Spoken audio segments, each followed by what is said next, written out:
은 상당한 부자였지요. 강력한 힘이 있는 사람이었습니다. 성경을 보면 아브라함은 보통 사람이 아닙니다. 이 메소포타미아 지역에 있었던 여러 왕들과 전쟁을 벌일 만큼의 상당한 힘을 가지고 있었던 사람이 아브라함입니다. 우리가 당군 신화 뭐 이런 것을 해석할 때 뭐 곰이, 호랑이 뭐 이렇게 나오잖아요. 그런데 그 곰과 호랑이를 사실 요즘 학자들은 그렇게 신화적으로 해석을 하는 것이 아니라 곰을 믿는 곰 부족, 그렇죠. 호랑이를 믿는 호랑이 부족이 연합한 것으로, 두 부족의 연합으로 이해를 하죠. 예, 비슷합니다. 하나님께서 아브라함을 갈대아 우르에서 불러내실 때 아브라함 혼자 한 사람만 혈혈단신으로가 아니고요. 아브라함이 그의 가족들을 거느리고 나오게 되는데 그때 상당한 힘과 상당한 사람들을 같이 데리고 나온 모양이지요. 예, 아브라함은 상당한 힘이 있는 상당한 부자였고요. 모세는 어떻습니까? 모세는 이집트의 왕자로 성장을 하게 되지요. 그래서 성경에 보면 모세가 이집트의 모든 학문과 지식을 다 배운 사람으로 나옵니다. 여러분, 요즘에도 이집트의 그 피라미드 어떻게 그렇게 완벽하게 지을 수 있는지 현대 과학자들도 혀를 내두른다 뭐 그런 얘기 하잖아요. 정확하게 동서남북으로 방향이 잡혀져 있고 뭐 어쩌고저쩌고 하잖아요. 그런데 성경은 뭐라고 말하느냐 하면 이 모세가 이집트의 모든 학문과 지식을 배운 사람이라고 나와요. 똑똑한 사람입니다. 유능한 사람입니다. 예, 출신이 보통 출신이 아니지요. 그런가 하면 사울 왕이라고 하는 사람은요, 키가 엄청나게 큰 사람이라고 그랬습니다. 보통 사람이랑 같이 서면 머리가 하나 더 있다 할 만큼, 우리나라 사람들을 그냥 평균적으로 170 정도라고 본다고 하면 머리 하나 더 크다고 하면은요 2m에 가까운 사람이 되는 거예요. 사울 왕은 어떤 사람이었느냐 하면 타고나기를 선천적으로 아주 힘이 센 능력 있는 사람으로 타고났던 사람이에요. 그런가 하면 여러분 사도 바울을 생각해 보십시오. 사도 바울을 하나님께서 얼마나 귀하게 사용하셨습니까? 그런데 이 사도 바울은 어떤 사람이었느냐 하면 가말리엘 문화에서 수학한 영재라고 했습니다. 가말리엘 문화에서 수학했다 하면 우리는 잘 와닿지 않잖아요. 우리나라로 말하자면 뭐 서울대 최우등 수석 졸업 뭐 이렇게 이해를 할 수가 있어요. 한 명 뽑는 제자였던 거예요. 여러분, 이런 면들을 생각해 보면, 이런 면들을 알게 되면 우리는 확실히 이런 생각을 갖게 됩니다. 하나님도 어떤 사람을 사용하세요? 능력 있는 사람을 사용하시는구나. 그렇지 않습니까? 야, 하나님도 이렇게 뭔가 돈이 많고 똑똑하고 능력 있는 사람 좋아하시는구나. 나도 하나님께 쓰임을 받으려면 이런 능력이 있어야 되는구나. 나도 이렇게 뭔가 재물이 많아야 되는구나. 이런 생각을 우리가 할 수 있더라고 하는 거죠. 그러다 보니까 어떤 식의 사고방식들이 일어나게 되는가 하면은요, 우리가 하나님께 직분을 받을 때에 저는 능력이 없어서 이 직분을 감당할 수가 없습니다. 이런 말을 하게 되더라고 하는 거예요. 저는 부자가 아닙니다. 저에게 이렇게 귀한 직분 주시는 거 감사한데요. 이 직분을 감당할 만한 돈이 없습니다. 저는 그렇게 많이 배우지 못했습니다. 저에게 이렇게 귀한 직분 주신 거 너무 감사한데 저는 이 직분을 감당할 만큼 그렇게 똑똑한 사람, 많이 배운 사람이 아닙니다. 저는 그렇게 건강한 사람이 아닙니다. 건강해야 내가 이 직분도 감당하지요. 근데 저는 그렇게 건강도 하지 못합니다. 나는 이 직분을 감당할 만한 능력이 없습니다. 이렇게 말씀하시는 분들을 아주 자주 만나게 됩니다. 맞습니다, 여러분. 물론 하나님께서 사용하신 사람들은 능력이 없는 사람 아니었습니다. 능력이 있는 사람들이었습니다. 맞습니다. 하나님께서는요, 그 사람들의 그 탁월한 능력을 사용하셨습니다. 그렇지만 여러분, 오해하시면 안 됩니다. 착각하시면 안 됩니다. 그럼에도 불구하고 그들의 탁월한 능력 때문에 하나님께서 그들을 선택하신 거 아니었습니다. 하나님께서 그들을 선택하신 결정적인 이유가 그 사람들의 능력, 그 사람들의 재산, 그 사람들의 지식 아니었습니다. 이 사실을 알 수 있는 좋은 예가 있는데요. 저는 오늘 사울 왕에 대해서 여러 차례 좀 말씀을 드리려고 합니다. 여러분, 사울 왕은 방금 전에 말씀드린 것처럼 아주 능력 있는 사람이었습니다. 성경에 보면 굉장히 부정적인 모습들이 많이 나와 있는데 여러분, 성경에 있는 그 모습들의 이면을 보면은요, 사도 바울은 왕으로서의 역할을 제법 잘 수행한 사람입니다. 외적들이 침입해 올 때마다 군사를 거느리고 나가서 직접 진두지휘하면서 맞서 싸우고 물리쳤던, 왕으로서 보자면 별로 흠 잡을 만한 것이 없는 유능한 사람이 사울 왕이었습니다. 예, 사울 왕은 훨씬 큰 사람이었고요. 사울 왕은 힘이 있는 사람이었지요. 자, 그런데 여러분, 그래서 우리가 사울 왕을 볼 때 하나님께서 저 사울 왕의 능력을 보고 선택하셨나 보다, 사울 왕이 키가 크고 힘이 세니까 사울 왕을 선택하셨나 보다, 이렇게 생각하기 쉬운데 아니에요. 여러분, 사울 왕이 아주 사역을 잘 감당하다가, 왕의 직분을 잘 감당하다가 큰 문제 앞에 봉착하게 됩니다. 어떤 문제죠? 누구를 만나요? 골리앗을 만나게 돼요. 자, 그런데 여러분 생각해 보십시오. 골리앗은요, 어때요? 사울보다 훨씬 커요. 사울보다 훨씬 세요. 그렇죠? 사울 왕은 거의 키가 3m에 가깝다, 이렇게 추정을 하거든요. 제가 지금 말 잘못했죠? 네, 죄송합니다. 알아서 들으십시오. 골리앗은 3m에 가깝거든요. 사울 왕은 생각했을 거예요. 내가 그래도 보통 사람들보다 30cm나 더 큰데, 힘이 센데 하면서 아주 내가 이렇게 유능한 사람이야, 능력 있는 사람이야 생각하고 자부했을는지 모르겠는데요. 이런 생각, 이런 자부심에 사로잡혀 있었던 사울을 절망하게 하는 사건은 뭐예요? 그 사울보다 훨씬 큰 사람 만나면 절망하게 되는 거예요. 그렇죠? 그 사울보다 훨씬 센 사람을 만나면 좌절하게 되는 거예요. 여러분, 이것이 사람입니다. 능력 있는 사람은 누구를 두려워하는 줄 아십니까? 자기보다 더 능력 있는 사람을 두려워합니다. 능력이 있을 때에는 자만하지요. 사람들을 업신여기지요. 저 정도밖에 못해? 비웃지요. 그런데요, 능력 있는 사람들은 자기보다 더 능력 있는 사람이 나타나면 아무 말도 못해요. 여러분, 똑똑한 사람은 누구를 두려워하는 줄 아십니까? 더 똑똑한 사람을 두려워합니다. 좀 사람들이 모르는 것 같다 싶으면 좀 비웃으면서 무시하듯 말하지요. 그런데 알고 보니까 이 사람이 자기보다 훨씬 많이 배웠어요. 훨씬 많이 알고 있어요. 그러면 그 순간 그 사람은 아무 말도 못하는 거예요. 여러분, 이게 사람입니다. 사람은 이럴 수밖에 없어요.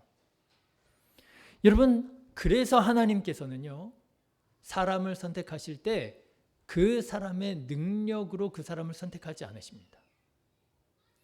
사울 왕을 하나님께서 선택하신 이유는 그의 능력을 보고 선택하신 게 아니었어요. 그런데 사울 왕은 착각한 거예요. 뭐라고요?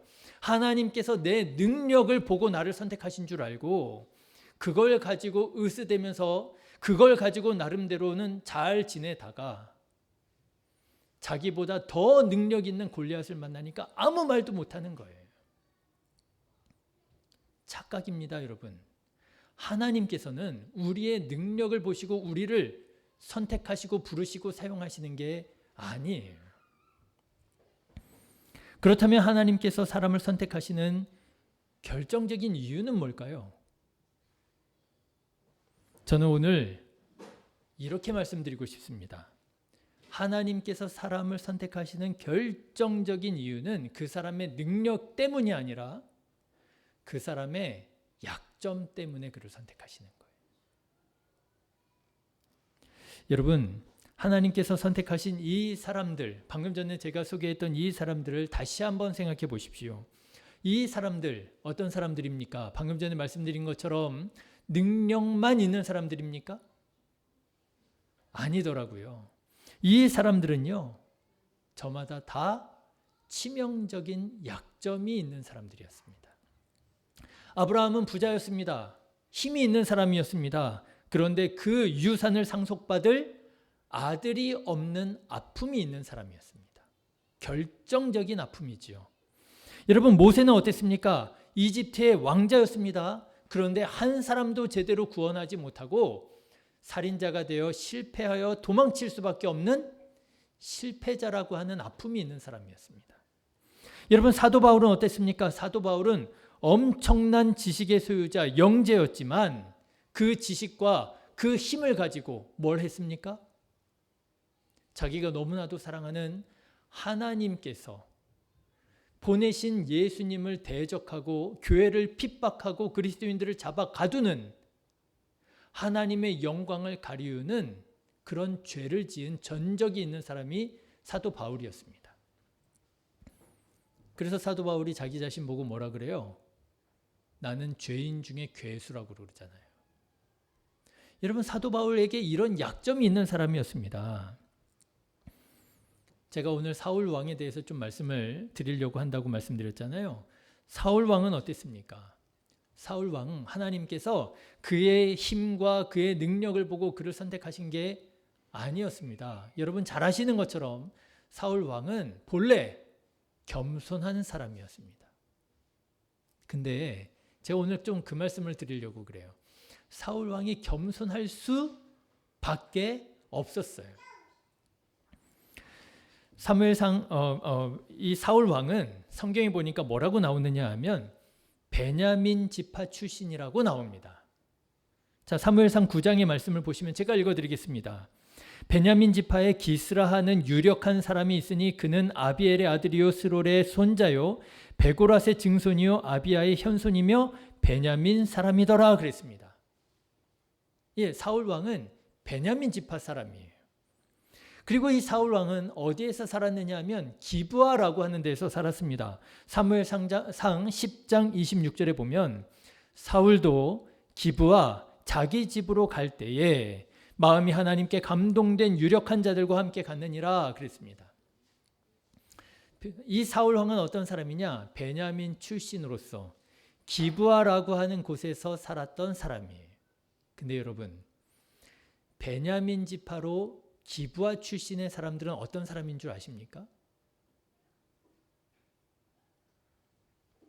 이 당시에 베냐민 지파 기브아 지역 사람은요, 말하자면 소돔과 고모라와 같은 지역이었어요.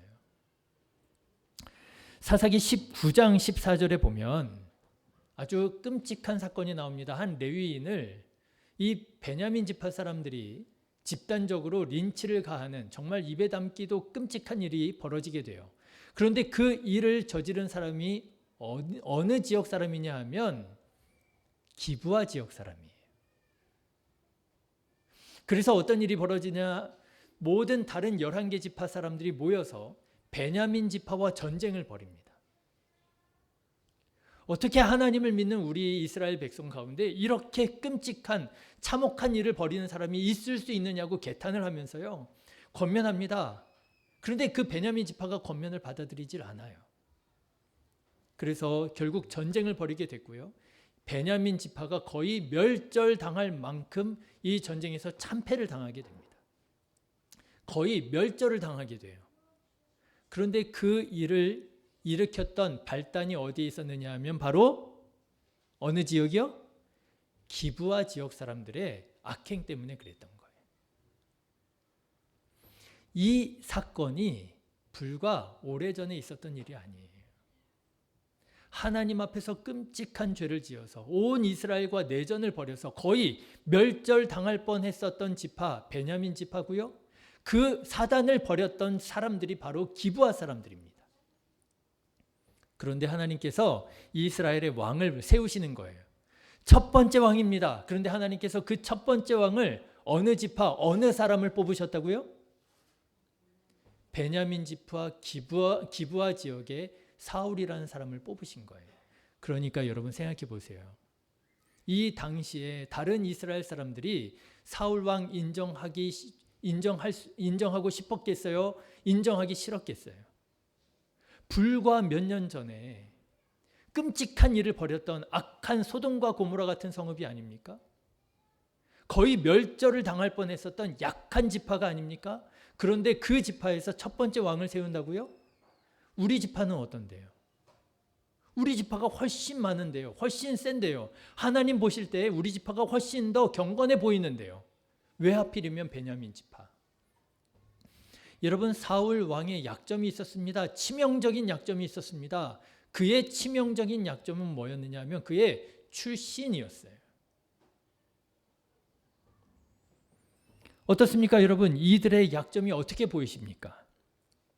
이 사람들도 장점이 있는 사람들이었어요. 능력 있는 사람들이었습니다. 맞습니다. 하나님께서는 그들의 능력도 사용하셨어요.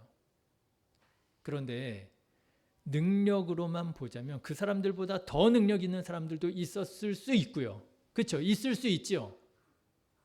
그리고 문제는 뭐냐면 이 사람들은 너무나도 치명적인 결격 사유를 가지고 있는 사람들이었더라고 하는 거예요. 그럼에도 불구하고 이상하지요? 하나님께서는 이 사람들을 굳이 선택하시고 이 사람들을 통해서 일하시더라고 하는 거예요. 그래서 우리는 여러분, 하나님께서 왜 이 약점 있는 사람들을 선택하셨느냐 묻기 전에 우리는 이 사실, 하나님께서 능력 있는 사람들을 선택하신 것이 아니라 뭐가 있는 사람이요? 약점 있는 사람들을 선택하셨다는 사실을 먼저 알아야 되고요. 인정할 수 있어야 되는 거예요. 여러분, 하나님은요, 약점 있는 사람들을 선택하세요. 믿으시기를 주님의 이름으로 축원합니다. 그래서 여러분, 직분을 받으실 때 그런 말 하시면 안 돼요. 나는 부족해서 맡기시는 거예요. 내가 부족해서. 그러면은요, 저는 이제 앞으로 이렇게 알아듣겠습니다. 받겠다는 얘기시구나. 예, 그렇죠? 부족하지 않은 사람 하나님께서 세우지 않으세요. 부족한 사람들을 하나님께서 세우세요. 그렇다면 이제 정말 물어야 될 것 같아요. 하나님은 왜 그 결정적인 결격 사유, 치명적인 약점이 있는 사람들을 선택하시는 걸까요? 사실 우리는 이 질문에 대한 답을 찾기 위해서 이 성경의 사실을 조금은 다르게 이해할 필요가 있습니다. 어떻게 이해해야 되느냐? 하나님은 결정적인 결격 사유가 있는 어떤 특별한 사람들을 선택하신 게 아니라, 그게 아니고요. 자기 자신이 결정적인 결격 사유가 있는 부족한 사람이요, 내가 죄인이라고 하는 사실을 인정하는 사람들을 통해서 일하신다는 거예요. 여러분, 이해가 되시나요? 아브라함이 엄청나게 다른 사람들에 비해서 악하기 때문에 하나님께서 아브라함을 선택하신 게 아니라, 모세가 다른 사람들에 비해서 엄청나게 무능하고 덜 떨어져서 그 하나님이 모세를 선택하신 것이 아니라, 누구보다도 자기 자신이 부족함을 아는 사람, 나의 치명적인 약점을 제대로 인식하고 있는 사람, 하나님께서는 그런 사람들을 통해서 일하신다라고 하는 거예요. 그리스도인들 중에서 이 사실을 잘못 이해하는 분들이 너무너무 많아요. 너무너무 많아요. 그래서 뭔가 심각한 결격 사유가 있어야 더 은혜롭다고 느끼시는 분들 있습니다. 맞죠? 왕년에 좀 놀았다 하는 분들이 하나님을 믿으면 왠지 더 은혜로운 것 같잖아요. 그렇죠? 왕년에 뭔가 끔찍한 죄악을 저질렀던 사람들이 하나님을 믿으면 뭔가 더 대단한 것 같잖아요. 목사님들도 그렇습니다. 목사님들도 보면은요, 왕년에 조폭의 몸을 담았던 목사님이어야 왠지 더 신실해 보이고, 그렇죠? 그럴 줄 알았으면 제가 신학대학교를 갈 것이 아니라 조폭의 몸을 담았어야. 그래서 제가 거기에서 회심하고 목회를 해야, 야, 우리 성도님들이, 야, 우리 목사님이 정말 은혜로워. 왕년에 칼잡이 좀 하고 어깨도 좀 쓰고 그러셨던 분이래. 이래야 더 은혜가 되시는 것 같더라고요.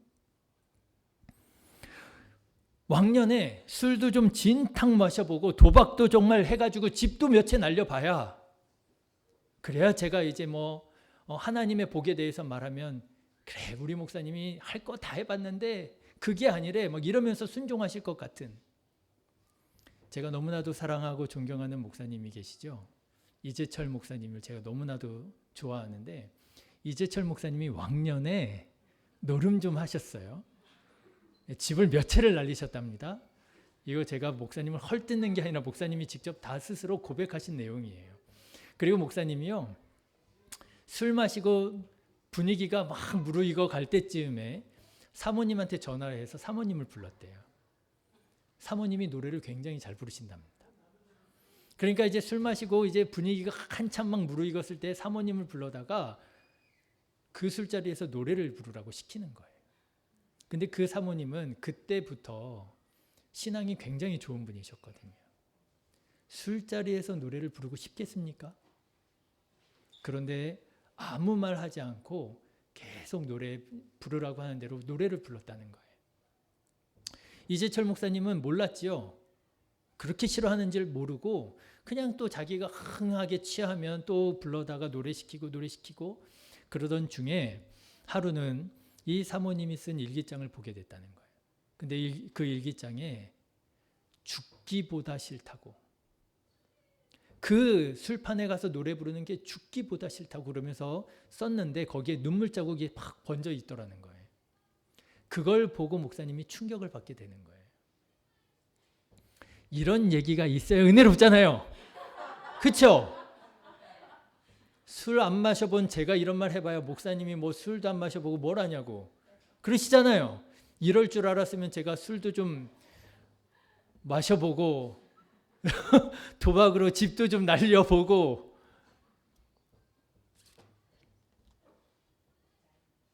여러분, 아닙니다. 사도 바울도 말하잖아요. 하나님의 은혜를 더 크게 하려고, 하나님의 은혜를 더 깊게 하려고 더 큰 죄를 지을 수 있겠느냐. 여러분, 하나님께서 성경을 통해서 우리에게 보여주시는 바, 하나님께서 이렇게 결정적인 약점이 있는 사람을 통하여 일하시더라 라고 하는 이 사실은 뭔가 치명적인 약점이 있어야 결격 사유가 있어야 된다, 그 말이 아니고요. 그렇게 자기 자신의 죄성을 깊이 인식하는 사람을 통해서 하나님께서 일하신다라고 하는 거예요. 나는 죄인입니다. 나를 떠나소서. 예수님을 만났던 사람들이 그러잖아요. 예수님을 만났어요. 예수님의 거룩하심을 경험하게 되었어요. 예수님 별 말씀도 하시지 않았습니다. 예수님께서 막 죄에 대해서 고발하지도 않으셨습니다. 그런데 예수님의 거룩하심을 경험한 사람들이 뭐라 그래요? 나는 죄인이로소이다. 나를 떠나소서. 그렇게 자기 죄성을 깊이 인식할 수 있는 사람이 하나님께 선택받고 하나님께 쓰임받을 수 있는 사람인 거예요. 왜 하나님께서는 이런 사람들을 통해서 일하실까요? 왜냐하면 이런 사람들이어야만 하나님의 능력을 경험할 때 교만해지지 않고요. 하나님께서 귀히 사용하실 때 하나님의 영광을 온전히 드러낼 수 있기 때문에 그런 거예요. 여러분, 오늘 다시 한번 사도 바울에 대한 말씀을 좀 나누기를 원하는데, 여러분, 사도 바울은 엄청난 은혜를 받은 사람이었습니다. 사도 바울이 얼마나 충성스럽게 살았던지 여러분 바로 앞장이죠. 고린도후서 11장을 보면 이 사람이 보통 사람이 아니라고 하는 것을 새삼 깨닫게 됩니다. 고린도후서 11장 23절부터의 말씀을 한번 보십시오. 이 사람이 보통 사람이 아니에요. 같이 한번 읽어보실까요? 23절부터 27절입니다. 그들이 그리스도의 일꾼이냐 정신없는 말을 하거니와 나는 더욱 그러하도다. 내가 수고를 넘치도록 하고 옥에 갇히기도 더 많이 하고 매도 수없이 맞고 여러 번 죽을 뻔하였으니 유대인에게 40에서 하나 감한 매를 5번 맞았으며 3번 태장으로 맞고 1번 돌로 맞고 3번 파선하고 1주야를 깊은 바다에서 지냈으며 여러 번 여행하면서 강의 위험과 강도의 위험과 동족의 위험과 이방인의 위험과 시내의 위험과 광야의 위험과 바다의 위험과 거짓 형제 중에 위험을 당하고 또 수고하고 애쓰고 여러 번 자지 못하고 줄이며 목마르고 여러 번 굶고 춥고 헐벗었느니라. 얼마나 열심히 하나님 맡겨주신 직분 감당했는지 아시겠죠? 이런 말씀 읽어보면 야, 이런 사람들이나 직분 감당하는 거야. 어떻게 나는 이런 사람이 못 돼. 나는 이렇게 감당할 수가 없어. 이런 생각을 하게 되더라고 하는 거죠. 아니나 다를까. 이렇게 열심히 사역한 직분을 감당한 사도 바울은요. 사람들에게 엄청난 인정을 받게 됩니다. 사도행전 14장에 보면 사도 바울과 바나바가 루스드라라고 하는 곳으로 가게 되는데 거기에서 사도 바울이 행하는 이적들을 보고 그 지역 사람들이 신이라고 얘기해요. 제우스와 헤르메스 신이 지금 강림하셨구나. 신이 아니라면 어떻게 이런 일을 행하겠느냐. 그러면서 사도 바울 앞에 엎드려 절합니다. 여러분, 사람 마음이 내가 열심히 최선을 다하잖아요. 어떻게 될까요? 교만해집니다. 안 그럴 것 같으시죠? 내가 열심히 최선을 다하잖아요. 교만해집니다. 내가 저 사람보다 더 열심히 일하는 것 같잖아요. 교만해집니다. 여러분, 내가 열심히 일했는데 선하고 풍성한 열매가 맺혀지게 되잖아요. 어떻게 될까요? 사람 마음이 교만해집니다. 안 그럴 것 같으시죠? 나는 절대로 안 해. 나는 절대로 교만하지 않을 거야. 다짐하시잖아요. 그런데 나는 절대로 교만하지 않을 거야 하셨던 분들이 절대로 교만해지시더라고요. 무슨 말씀이신지 잘 이해 안 되실 수도 있어요. 정말 그래요. 나는 절대로 그렇게 아주 강렬하게 그런 마음을 가지고 계시는 분들이요. 자기도 모르게 얼마나 교만해지는지 아세요?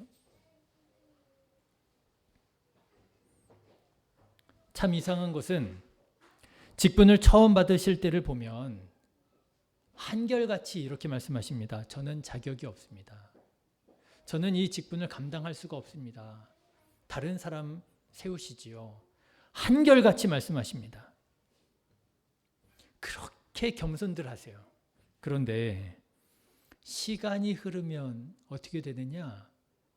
그 직분이 당연한 게 됩니다. 그러시죠? 그러시죠?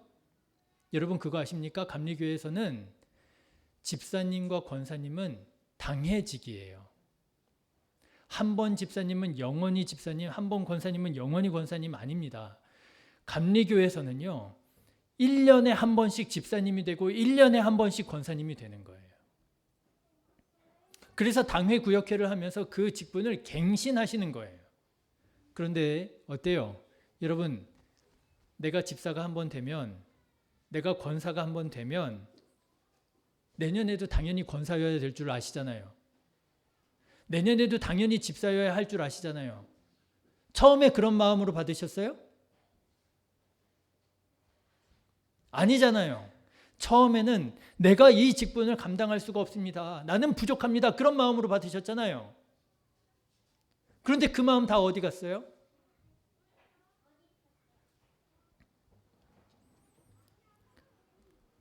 교만이 나도 모르게 내 마음에서 싹 트는 거예요. 당연하게 생각을 하는 거예요. 여러분, 바울에게 심각한 문제가 있었습니다. 간질이라고 하는 문제가 있었어요. 그런데 이 간질만 없으면 자기가 하나님의 나라를 위해서 더 귀하게 쓰임을 받을 수 있을 것만 같은 거예요. 그래서 하나님께 간절히 기도합니다. 하나님, 이 간질을 내게서 없애달라고. 내가 이 간질만 없으면 내가 정말 하나님의 일을 열심히 정말 능력 있게 할 수 있을 것 같다고 하나님께 3번이나 집중해서 기도했다고 그랬습니다. 그런데 하나님의 응답은 뭐였느냐? 오늘 9절 말씀이죠. 고린도후서 12장 9절 말씀. 여러분 같이 한번 읽어보실까요? 시작. 나에게 이르시기를 내 은혜가 내게 족하도다. 이는 내 능력이 약한 데서 온전하여짐이라 하신지라. 어디에서요? 약한 데서요. 여러분, 하나님의 능력은요, 우리의 능력을 통해서 역사하는 것보다 어디에서요? 우리의 약한 데서 역사가 일어난다라고 하는 거예요. 우리는 생각하지요. 하나님, 이 약점만 없애주시면 내가 더 하나님의 능력을 나타낼 수 있을 것 같습니다 하잖아요. 아니라는 거예요. 사람은 교만해져서 내 능력으로 하나님의 영광을 드러내게 되면은요, 나도 모르게 내가 교만해진다는 거예요. 그래서 하나님께서는 사람을 선택하시는데 어떤 사람이요? 결정적인 약점이 있는 사람. 내가 죄인이로구나. 내가 참 부족하구나. 주님 맡겨주신 사명을 감당하는 데에는 나는 너무나도 연약하구나. 시인하고 인정할 수밖에 없는 사람들을 하나님께서 선택하신다라고 하는 거예요. 그래서 사도 바울이 이 말씀을 받아들이는데 어떻게 말씀을 받아들이느냐? 여러분 7절 말씀을 한번 보십시오. 7절 말씀이 참 사도 바울의 마음을 알 수 있는 좋은 말씀이에요. 7절 말씀 같이 읽어보실까요? 여러 계시를 받은 것이 지극히 크므로 너무 자만하지 않게 하시려고. 그렇죠.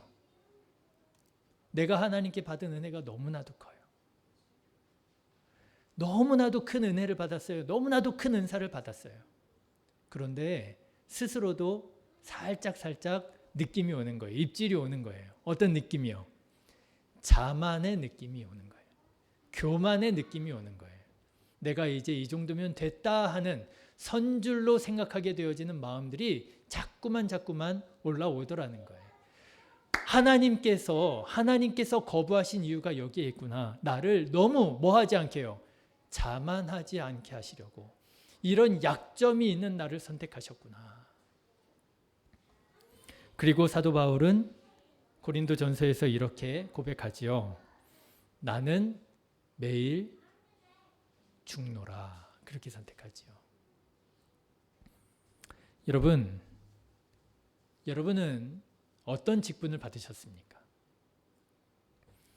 직분이라고 하니까 나는 권사도 집사도 아니고 난 그냥 평신도인데 그럼 오늘은 나에 대한 말씀은 아닌가 보다. 아니에요. 우리 모두가 사실은 하나님의 직분자입니다. 왕 같은 제사장들이요, 하나님의 거룩한 나라라고 그랬잖아요. 우리 모두가 다 직분자인 거예요. 그 중에서도 교회에서 필요를 따라 하나님의 기뻐하시는 뜻을 따라 집사님과 권사님, 장로님과 목회자라고 하는 직분을 더하여 세운 것이지요. 여러분은 모두가 직분자입니다. 여러분은 어떤 직분을 받으셨습니까? 여러분 그 직분을 받으실 때 마음이 어떤 마음이셨습니까? 여러분은 지금 그 직분을 어떻게 감당하고 계십니까? 혹시 여러분 이 직분을 나의 능력으로 감당하려고 하고 계시지는 않습니까? 내 능력으로 그 직분 감당하려고 하면 여러분 반드시 교만해집니다. 반드시 넘어집니다. 반드시 다른 사람을 정죄하고 비난하게 됩니다. 왜 저 정도밖에 못해? 이런 말이, 이런 생각이 나도 모르게 나오게 되는 거예요. 네, 하나님께서 여러분의 능력을, 강점을 사용하실 것입니다. 그러나 바라기는 우리는 이렇게 기도해야 돼요. 하나님의 능력이 나의 약점을 통하여 이루어지기를 원합니다. 하나님께서는 이렇게 말씀하시는 거예요. 내가 너를 선택한 이유는 너의 능력 때문이 아니라 너의 약점 때문에 너를 선택한 거야. 여러분, 이 시간에 한번 생각해 보시죠. 여러분은 어떤 약점이 있습니까? 물질의 약점이 있습니까? 나는 물질에 매여 있습니까? 모든 생각이 다 돈이랑 연결이 되고 계십니까? 물질로 인하여 전전긍긍하고 계십니까? 내 약점은 물질인가? 여러분, 건강의 약점이 있습니까? 정말 마음이 상해요. 마음은 정말 간절한데 건강이 안 따라줘요. 속상해요. 그래서 주님 맡겨주신 사명 직분 잘 감당하지 못하는 것 같은 안타까움과 죄스러움이 있어요. 건강이 약점인가? 여러분, 관계의 약점이 있습니까? 나는 사람들과 관계하는 게 참 힘들고 어려워. 좀 선한 관계를 맺고자 노력을 하는데도 불구하고 늘 관계가 어려워져, 불편해져. 심지어는 교회 성도들과의 관계마저도 만만치가 않아. 여러분, 가정의 약점, 자녀의 약점이 있습니까? 여러분, 여러분의 약점은 무엇입니까? 여러분, 혹시 그 약점 때문에 포기하고 계시지는 않습니까? 나는 이렇게 약점이 있는 사람이라 나는 주님 앞에 귀하게 쓰임을 받을 수 없다고. 하나님께서 나를 부르시는데도 불구하고 나는 부족한 사람입니다. 자격 있는 다른 사람들이 있을 테니 다른 사람 부르시지요. 여러분, 혹시 그런 생각, 그런 마음 품고 계시지는 않습니까? 사랑하는 신의 교회 성도 여러분, 하나님께서는 바로 그 약점 때문에 여러분들을 부르신 거예요. 하나님이 무슨 능력이 아쉬워서 여러분들의 능력을 선택하시겠습니까? 하나님께서 무슨 재물이 아쉬워서 여러분들의 재물을 보시고 여러분들을 선택하시겠습니까? 하나님께서 우리를 부르신 이유는 내 삶의 약점 때문에 나를 부르신 거예요. 그리고 하나님께서는 그 약점을 통하여 하나님의 능력을 드러내 보이시고요. 그 약점을 오히려 하나님 치유해 주시고요. 그 약점을 통하여 하나님의 능력이 우리들의 삶 가운데 하나님의 나라로 이루어질 수 있도록 인도해 주시는 거예요. 여러분, 기도하시기를 주님의 이름으로 축원합니다. 그래서 약점으로 일하는 사람은요, 기도할 수밖에 없는 거예요. 그렇죠? 내가 할 수가 없는 일이에요. 그런데 이 직분을 받았어요. 그러니 어떻게 해요? 기도해야죠. 하나님, 나에게 능력도 주시고, 하나님 나에게 건강도 주시고, 하나님 나에게 관계도 주시고, 내 능력이 아니라 하나님의 능력을 구하며 기도할 수밖에 없는 것이고요. 그렇게 구할 때 우리는 어떤 사람이 돼요? 하나님의 일을 이루어가면서도 겸손한 사람이 되는 거예요. 나는 매일 죽노라. 매일 죽는 거예요. 자, 여러분, 오늘 말씀도 보십시오. 10절의 말씀을 보니까 사도 바울은 이렇게 말하고 있습니다. 10절 같이 읽어보실까요? 시작. 그러므로 내가 그리스도를 위하여 약한 것과 능욕과 궁핍과 박해와 곤고를 기뻐하노니 이는 내가 약한 그때에 강함이라. 약한 그때 하나님의 강함을 드러내고 경험하는 우리 신의 교회 성도님들이 다 되시기를 주님의 이름으로 축원합니다. 이 시간에 우리 함께 기도하기를 원하는데요. 여러분, 이 시간에 기도하실 때 제가 오늘 말씀을 전하면서 여러분들에게 여쭤보았던 몇 가지 질문이 있습니다. 나는 하나님께 어떤 직분을 받았는가? 나는 하나님께 어떤 은사를 받았는가? 기도하면서 생각해 보십시오. 그리고 여러분 또 한번 생각해 보십시오. 나는 이 직분을 무엇으로 감당하고 있는가? 능력으로 감당하고 있는가? 아니면 약점으로 감당하고 있는가? 하나님께서 나를 부르신 것은 능력 때문에 부르신 게 아니라 이 약점 때문에 나를 부르셨는데 나는 능력으로 감당한다고 교만해지고 있는 것은 아닌가. 그리고 우리 다 같이 함께 기도하면 좋겠습니다. 하나님, 나의 이 약함을 하나님의 손에 맡겨드립니다. 하나님, 사용하여 주시옵소서. 이 시간에 우리 다 같이 통성으로 기도하겠습니다. 좋으신 하나님 아버지, 감사합니다. 오늘도 주님께서 은혜 베풀어 주셔서 우리를 부르시고 우리를 선택하신 하나님의 그 뜻을, 그 마음을 분별하여 깨달을 수 있도록 인도하여 주신 것 감사합니다. 하나님, 우리가 주님 맡겨주신 사명 감당할 때에 바라고 원합니다. 더욱 겸손한 마음으로 주님의 뜻을 구하는 자가 되게 하여 주시옵소서. 하나님, 교만해지지 않게 하옵소서. 하나님, 더욱더 주님의 마음을 구하며 겸손하게 기도하는 자가 되게 하여 주시옵소서. 아버지 하나님, 이 상처와 아픔을 아버지 하나님 모른 척 외면하지 않고 이 상처와 아픔을 주님 앞에 내어 드립니다. 하나님, 치유하여 주시기 원하시는 줄로 믿습니다. 이 약함을 통하여 하나님의 능력을 아버지 보여주실 줄로 믿습니다. 하나님 아버지, 주님께서 사용하여 주시옵소서. 주님께서 다스려 주시옵소서. 우리의 아버지 물질의 문제, 우리의 건강의 문제, 우리의 관계의 문제, 아버지 내 안에 아버지 이 깊은 상처와 아픔까지도 아버지 주님의 손에 내어 맡기며 주님 앞에 부르짖어 기도할 때 하나님 아버지 역사하여 주시옵소서. 치유의 역사가 일어나게 하여 주시옵소서. 회복의 역사가 일어나게 하여 주시옵소서. 나의 약한 그때에 주님의 강함이 드러나게 되어진다는 이 사도 바울의 아버지 고백이 아버지 우리들의 신앙에서 아버지 체험되어지게 하여 주시고 나도 사도 바울처럼 간증할 수 있도록 주님 믿음을 더하여 주시옵소서. 걸어가신 하나님께서 역사하여 주시옵소서. 아버지, 우리들의 삶이 하나님의 나라로 이루어지게 될 줄로 믿습니다.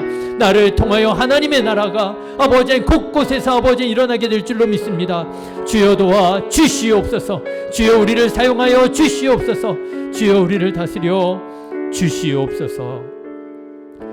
거룩하신 예수님의 이름으로 감사하며 간절히 기도드렸습니다. 아멘.